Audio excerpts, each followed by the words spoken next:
আসসালামু আলাইকুম দর্শক, আপনারা সবাই কেমন আছেন? আলহামদুলিল্লাহ আমি ভালো আছি।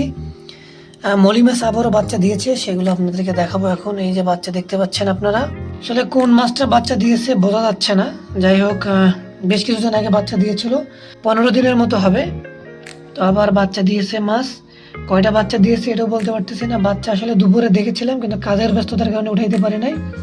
এখন বাচ্চাগুলোকে সংগ্রহ করব, অন্যথায় এরা মাছ খেয়ে ফেলে। যাই হোক, আপনারা আমার সাথে থাকুন, মাছগুলো এখন উদ্ধার করব।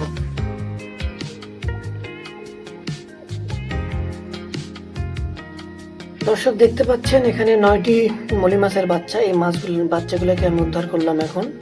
এখানে আমার টোটাল মাছ আছে হচ্ছে 6টা, 2টা মেল, 4টা ফিমেল। একটা মলি মাছ বাইটানে বাচ্চা দিচ্ছে। তো আলহামদুলিল্লাহ আমার ছোট্ট প্রজেক্ট আস্তে আস্তে বড়র দিকে যাচ্ছে। সবাই দোয়া করবেন আমার জন্য। যারা আমার চ্যানেলটি সাবস্ক্রাইব করেছেন তাদেরকে অসংখ্য ধন্যবাদ। যারা সাবস্ক্রাইব করেনি তাদেরকে সাবস্ক্রাইব করার জন্য অনুরোধ করা হলো। পরবর্তী ভিডিওর অপেক্ষায় থাকবেন। সেই পর্যন্ত সবাই সুস্থ থাকুন, ভালো থাকুন। আসসালামু আলাইকুম।